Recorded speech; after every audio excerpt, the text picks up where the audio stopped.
Welcome back mga katambalan, mga hot topic and issue pag-usapan natin. Update po tayo kay Barbie Fortesa kung saan nga po ay nag-post itong si Barbie sa kanyang social media account.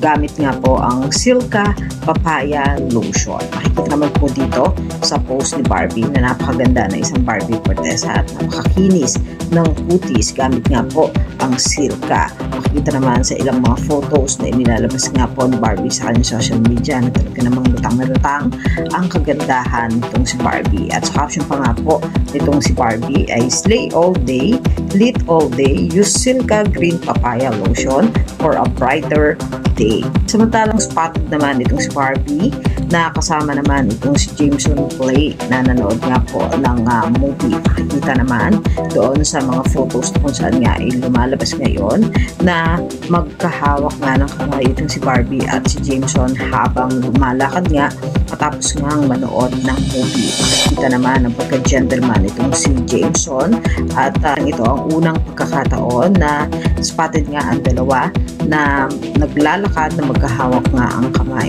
Samantalang si Barbie din ay naglabas ng ilang mga photos para po sa nalalapit na pagpapalabas naman ng Kontrabida Academy na pagbibidahan nila ni Miss Eugene Domingo at kasama din si Jameson Blake doon sa Kontrabida Academy na ipapalabas na nga po sa September 11. Yan po yung mga update natin ngayon kay Barbie. Kayo mga katambalan, ano ang masasabi nyo? Mag-comment lang sa comment section at pag-usapan natin.